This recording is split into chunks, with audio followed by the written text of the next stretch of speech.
Hello everyone, this is Rick. Welcome to another episode of the Vedic Age, and today we will discuss about later Vedic Varna hierarchy.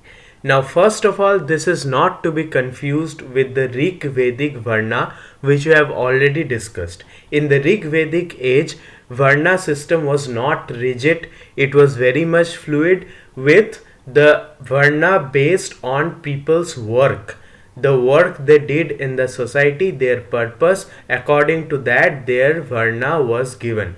But in the later Vedic age, we find a more rigid structure of varna system. Hence, without doing any delay, let's get into details. Introduction to Varna hierarchy. The Vedic text introduced the Varna system as a social stratification.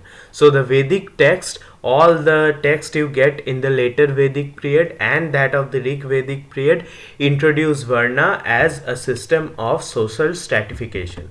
Varna ideology justifies social differentiation and resource access. So this ideology justifies the differences, the social differences in the society, and also allows the resource usage according to those differences. Society is divided into four hereditary strata: Brahmana, Rajanya, Vaishya, and Sudra. In many different texts, Rajanya has also been described as Kshatriyas. So, Brahmana, Rajanya, Vaishya, and Sudras are the four typical and main type of Varna classes we see in the later Vedic age. Varna system dictates roles, status, and innate characteristics. So in the later Vedic period, Varna system dictates what role one is to play in the society and what will be their status in the society according to that role, and the innate characteristics of belonging to that particular Varna. The hierarchy and duties of the Varnas discussed in the Dharma Shastra literature. So, in the Dharma Shastra literature, which is an extension of the later Vedic text, we find there is mention of particular duties according to the Varna a person belongs to. Next up, we have the main Himm, which provides the origin of the Varnas, that is the Purusha Shukta Himm. The Rig Veda Samhita, Book 10, mentions four social groups. So, the Book 10 of Rig Veda mention the four social group. Now, even though we say this is from the Rig Veda, but it is not the family part of the Rig Veda Samhita. It is the later part of the Rig Veda. That is why all this culture of the Varna divisions into different hierarchies is a part of later Vedic culture. Even though Book 10 is a part of Rig Veda Samhita, but still it is much later part of the Rig Veda.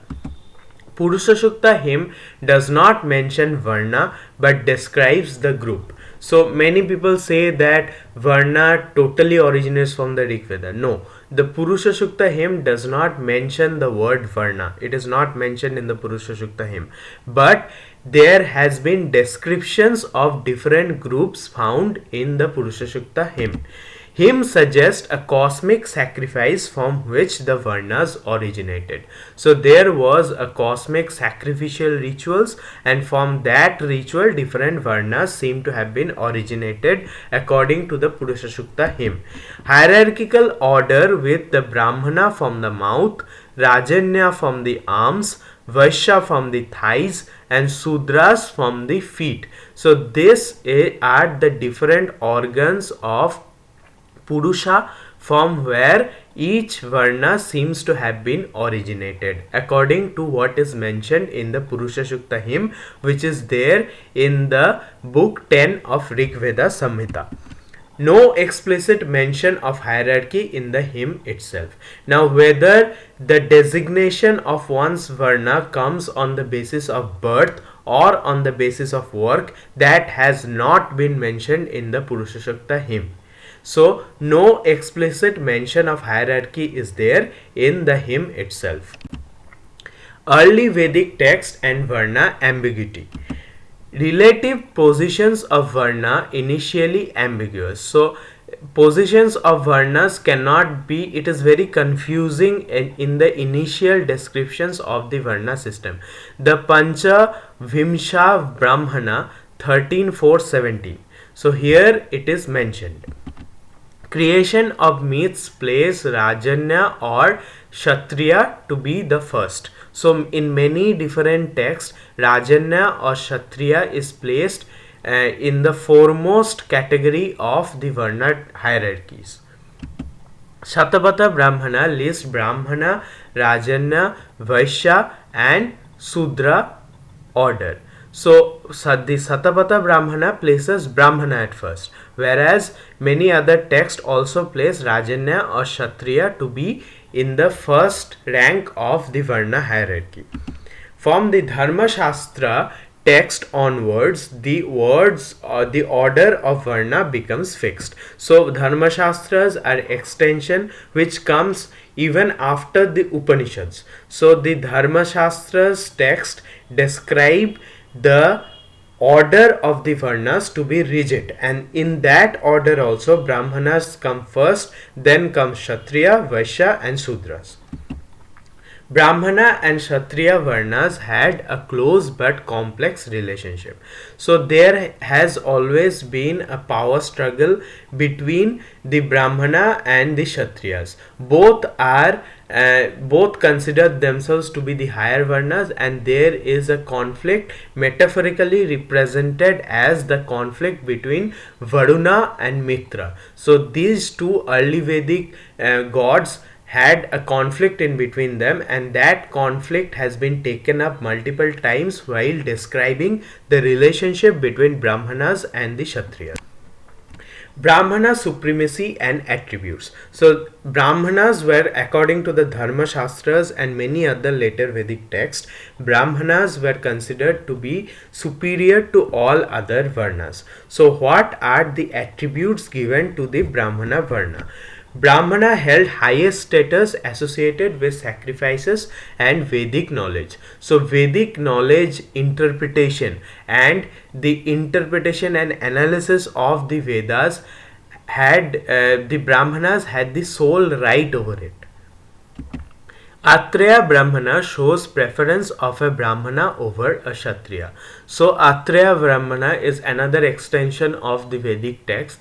It shows that a Brahmana should always be preferred over any other caste, even before the Kshatriya.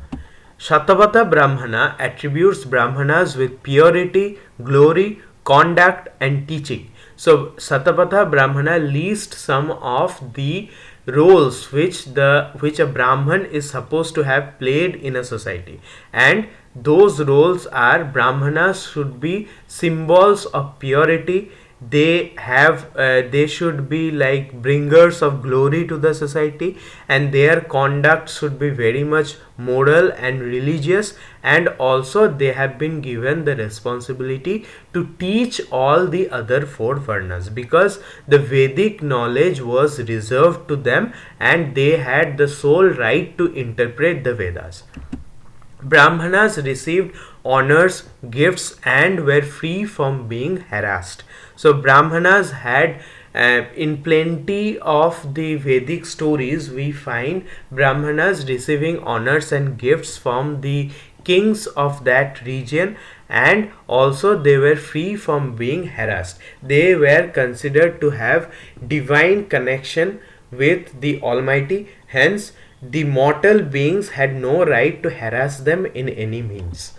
Vaishyas and Shudras associated with prosperity, animal husbandry and service respectively. So Vaishyas and Shudras have been associated with prosperity, they are the procreators of wealth. Animal husbandry, they are the caretakers of the animals which serve us, and also they act as servants to the all other varnas. Next up we have the sacrifices and the varna responsibilities. Soma and Agandheya performed according to varna. So Soma sacrifice and Aganyadheya was performed according to the varna. Brahmanas were granted the privilege of studying and teaching the Vedas. As we have described, that Brahmanas had the sole right to interpret the Vedas. Hence, they were granted the privilege of studying and teaching the Vedas. Kshatriyas associated with power, protection, and governance. So, Kshatriyas were the rulers, they were the caretakers, and they held the power in the society. Hence, they are associated with protection and governance. Vaishyas are associated with prosperity in trade and agriculture. So, Vaishyas are mainly the trading class who used to deal in business. Hence, they are associated with prosperity in trade and agriculture. The Shudras served the higher Varnas and were not permitted to perform sacrifices. It's not that they were at all prohibited, they were not at all allowed in the sacrifices, but still in many Vedic texts we find the evidence that Sudras were not allowed to perform any kind of Vedic rituals. So these are the four duties or responsibilities which are attributed to the Varnas, where Brahmanas had the privilege of studying and teaching the Vedas. Kshatriyas were associated with power and protection, Vaishyas were associated with prosperity and trade, and Shudras were associated as servants of the society. There were distinctions between the duties within each varnas. So each varna had a specific responsibility and a specific role to play in the society. Brahmanas associated with tejas, which means luster. Kshatriyas are associated with bravery or virya, which means valor. Vaishyas are associated with prajati, which means procreative power, and Shudras with pratishtha, which means stability. So these are the Sanskrit terms we find in Vedas in association to the four varnas. So here Tejas means Brahmanas had power over knowledge. Kshatriyas were brave and protectors, hence they were associated with valor. Vaishyas were the procreators of wealth, hence they are associated with prajati, which means procreative power. And Shudras, with their service to the society, bring in stability and moral order. Thus they are associated with pratishtha. The specialized roles for each varna is there in every ritual and social function. So in every ritual, each varna had a certain responsibility. The later book Atria Brahmana details harsh treatment of Shudras, reflecting social inequality. So in a later extension of the Veda, which is Atria Brahmana, we find that Shudras were treated very harshly by all the other three Varnas, and that reflects that there was existence of social inequality among the Varnas in the later Vedic culture. Duties and privileges of each Varna aim to maintain the social order. So with the specific responsibilities given to each Varna, there was discipline and maintenance of social order in the later Vedic culture. The Vedic text highlights supremacy of Brahmanas in knowledge and sacrifices. So in case of interpretation of the Vedas and in case of knowing the sacrificial rituals, Brahmanas had supremacy over all the other Varnas. Social groups below the Varnas. So except all the four Varnas which we have already discussed, there were other groups which were below the Varna system. Dasas and Dasis were considered to be below the Shudras, sometimes mentioned in the Danastutis. So sometimes in Danastutis we find mention of Dasas and Dasis, who are considered to be below the Shudras. Notable exceptions like Kavisha Ailusha, son of a slave woman who achieved high status. So there is a mention of a person named Kavasha Ailusha, where we see that the son of a slave woman have received higher status in the society basing on the karma that he did. Chandogya Upanishad and Tatriya and Satapatha Brahmanas mention contempt for the Chandala group. So the Chandogya Upanishad, Tatriya Brahmana and Satapatha Brahmana are the extension of the Vedic text which mention contempt for the Chandala group. Now Chandalas were people who used to live outside the Vedic social order. No clear evidence of untouchability practice in early Vedic text. So in early Vedic text, we don't find any evidence of the practice of untouchability. Hence, if you hear someone saying that there was always the practice of untouchability in the Indian culture, it's not true. It did not exist in the real Vedas of the Dharma. Vedic texts occasionally mention assimilation of outsiders into the Varna hierarchy. So Vedic texts also mention that there were a few social groups which were outside the Varna hierarchy, and with time they were assimilated into the society. Hence we find a liberal aspect of the Vedic culture. Vedic text and assimilation and conflict. Atria Brahmana reflects social interaction, conflict and assimilation. So the later Vedic text Atria Brahmana focuses on social interaction between different Varnas and conflict between different Varnas, and also people who were outside the Varna order, how did they become assimilated into the later Vedic society. Vishwamitra cursed his sons, leading to the creation of various tribal groups. So Vishwamitra was a person who cursed his sons, and those sons later on went on to find different types of tribal groups. Tribal and foreign people were considered outsiders, but not all were excluded from the Varna system. So there were outsiders from the Varna system who used to live outside the Varna hierarchy, but sometimes they used to be assimilated into the Varna system, and all were not excluded from the Varna system. Emergence of the concept of mlecha for those outside the Varna system. So people who were outside the Varna system were considered to be mlecha. This is a term associated to people outside the Varna system, and it is not to be confused with what context the modern term mlecha is used. Rig Veda shows some fluidity in occupations despite stratification. So Rig Veda describes the stratification system in the early Vedic society, and there we find fluidity despite the presence of stratification. Shudra position and treatment. What was the position of Shudra in the later Vedic culture? Shudras at the service of higher Varnas performing menial tasks. So Shudras were given the responsibility of performing menial tasks, and thus they served all the other higher Varnas. Prohibited from performing many Vedic sacrifices. So Sudras did not have right to perform all kinds of Vedic sacrifices which have been mentioned in the later Vedic literature.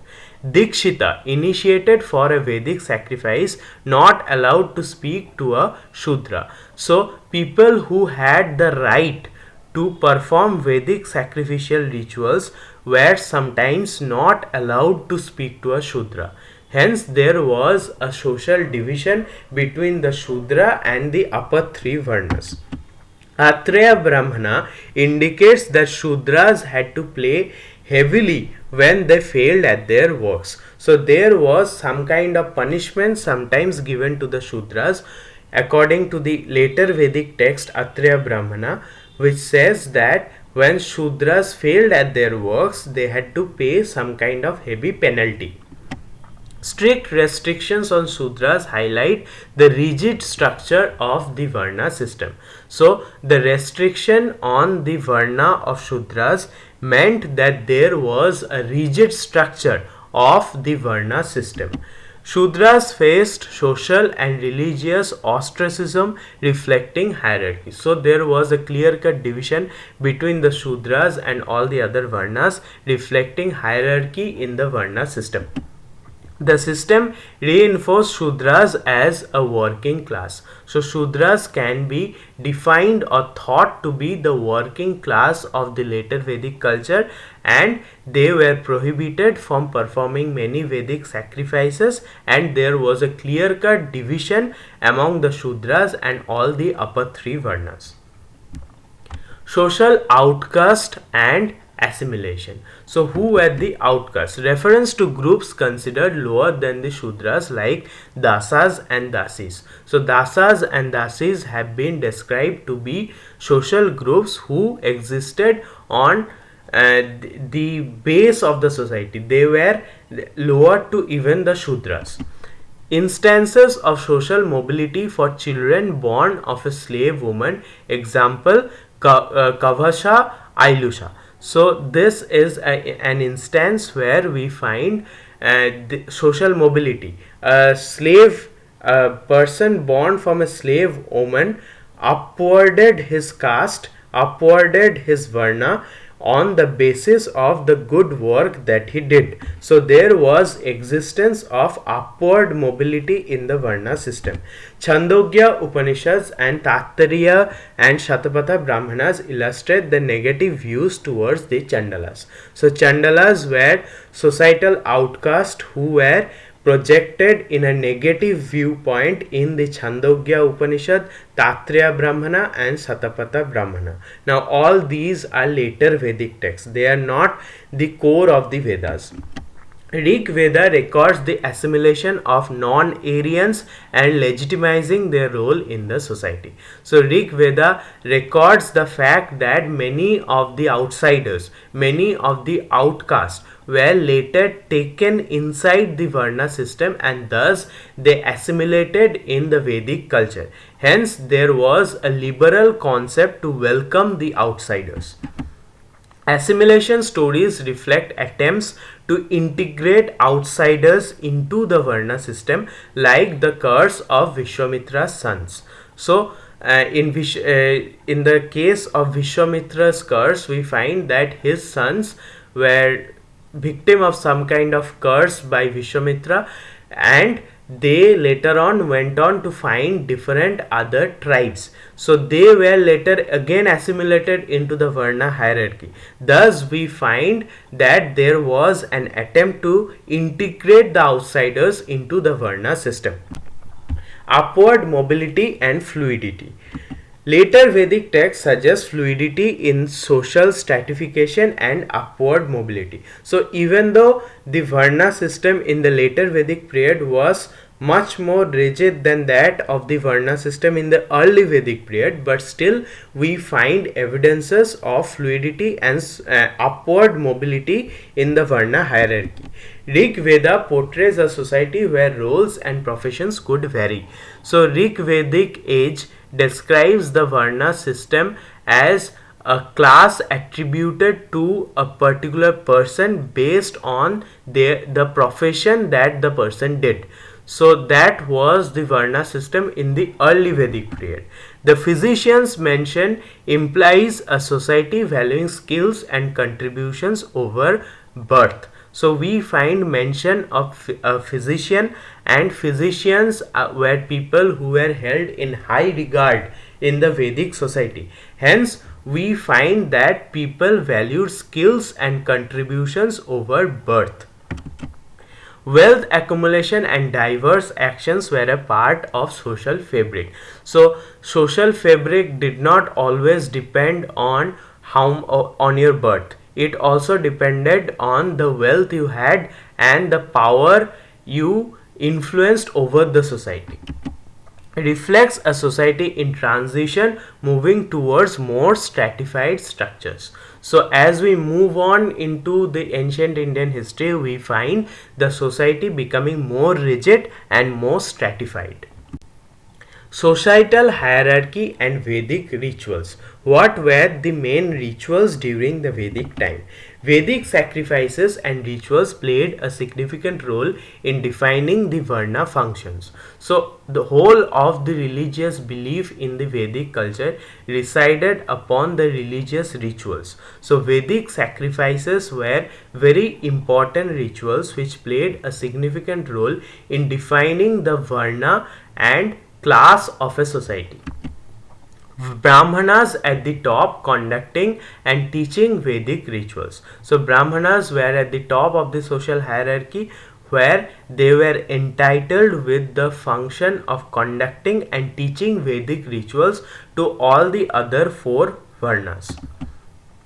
Rajanya or Kshatriyas and Vaishyas had roles in statecraft and productions. So Kshatriyas and Vaishyas had the responsibility of statecraft and productions. Here statecraft can be associated with Kshatriyas, where they perform the duty of ruling and governance, and wealth generation and production has been associated with the Vaishyas, where they perform trading activities to give wealth to the society. Shudras and lower groups were excluded from many ritual privileges, de-alienating social hierarchy. So, this was the tragedy of the later Vedic society, where Shudras and all the other lower groups were excluded from many Vedic rituals. Not all, but many. Rituals and sacrifices were a means of reinforcing and legitimizing the Varna order. So, whole of the structure of the Vedic society depended on the religious rituals. Hence, rituals and sacrifices helped in reinforcing and legitimizing the Varna hierarchy of later Vedic society. Indigenous perspective and historical misinterpretation.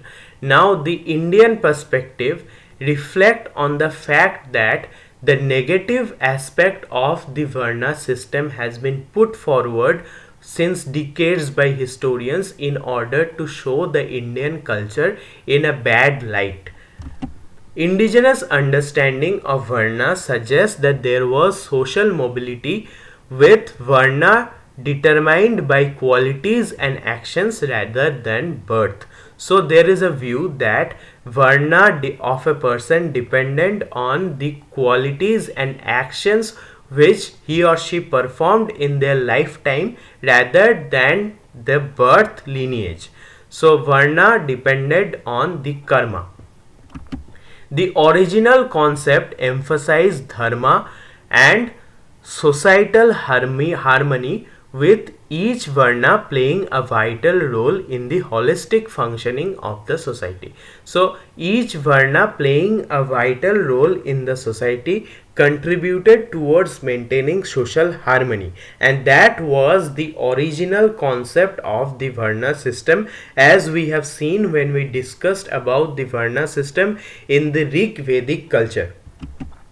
Colonial historians are accused of distorting these interpretations to depict a negative image of Indian society. Now, this distortion, the distortion of depicting the Varna as a hierarchy depending on the birth of a person, this has been a functioning of the social historians who did this to show a negative image of Indian society. Historians often selectively quoted Vedic texts to highlight and exaggerate the discriminatory aspects of the Varna system.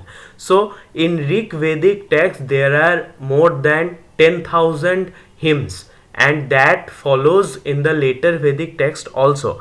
But a few specific hymns have been put forward by the colonial historians in order to show that Indian society was very much divisive, and we had social stratification where we viewed each other belonging to a social hierarchy. So this has been understood in the indigenous perspective.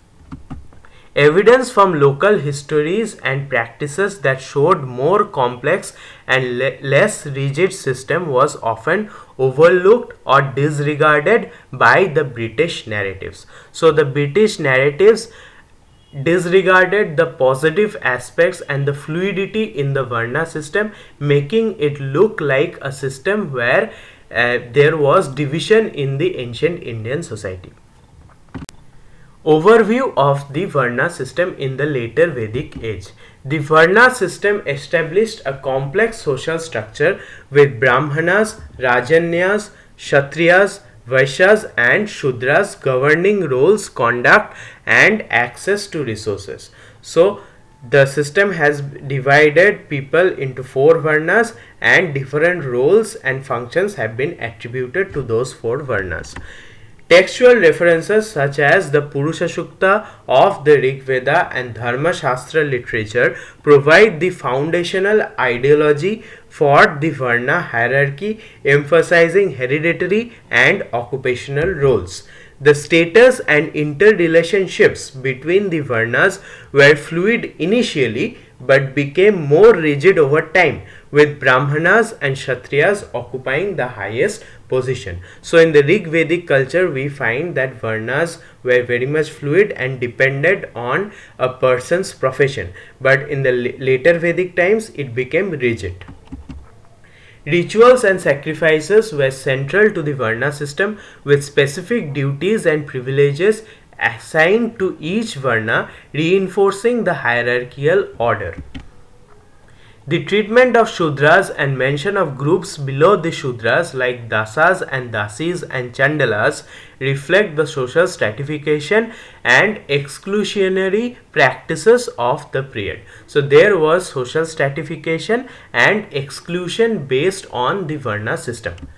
Vedic texts like the Atria Brahmana record instances of social conflict and assimilation, highlighting the dynamic nature of the Varna system and inclusion of various tribal groups and foreign groups. So there was an attempt to take all the outsiders into the Varna system, and thus we find a liberal approach of the later Vedic society. Despite the stratification, there were exceptional instances of social mobility, and the later Vedic texts reveal attempts to integrate outsiders into the societal framework. British colonial historians are criticized for distorting the flexible and duty-based Varna system of India, selectively citing text and ignoring local histories to portray it as rigid and discriminatory. So this was a policy of divide and rule played by the Britishers in order to govern over the Indian culture by projecting the ancient Indian history to be very negative. Now, differences between the Rig Vedic Varna and the later Vedic Varna. This is not to be confused. In my previous video, I have discussed about the Rig Vedic Varna system, and now I have discussed about the later Vedic Varna system. There are many aspects or points of differences in between the two Varnas. Hence, we need to go through them in detail. Flexibility versus rigidity. In the Rig Vedic period, the Varna system was more fluid and based on qualities and actions, whereas in the later Vedic period, it became more rigid and hereditary, with birth, which is jati, determining one's Varna. The Rig Vedic society did not emphasize complex rituals, thus the role of priest was not as dominant, in contrast to the later Vedic period, where we see an increase in elaborate rituals, elevating the status and power of the Brahmana priest. The early Vedic society has less stratified social structure, whereas the later Vedic period developed a more pronounced hierarchical order among the four Varnas with clear duties and occupation. So Varna became more defined and rigid in the later Vedic times. The pastoral economy of Rig Vedic era did not necessitate a strict social hierarchy. However, the later Vedic period, with its settled agricultural lifestyle, saw the emergence of economic distinctions, solidifying the Varna divisions. So there was distinction because of the settled agricultural lifestyle during the later Vedic period. The concept of outcast or groups beyond the Varnas like the Chandalas is not mentioned in the Rig Veda but appears in later Vedic texts, indicating a developing social complexity and exclusion. So we find social complexities developing in the later Vedic period. The Rig Veda focused on cosmic order, Rita, which later evolved into the concept of dharma in the later Vedic text, prescribing specific duties and behaviors for each Varna. The Rig Veda occasionally refers to societal groups without a strict hierarchy, but later Vedic texts like the Dharma Shastras and the Puranas provide detailed descriptions of the duties, occupations, and characteristics of each Varna, underpinning the stratified society. Hence, we find clear-cut differences between the Rig Vedic Varna and the later Vedic Varna system. So that was all about the later Vedic Varna hierarchy.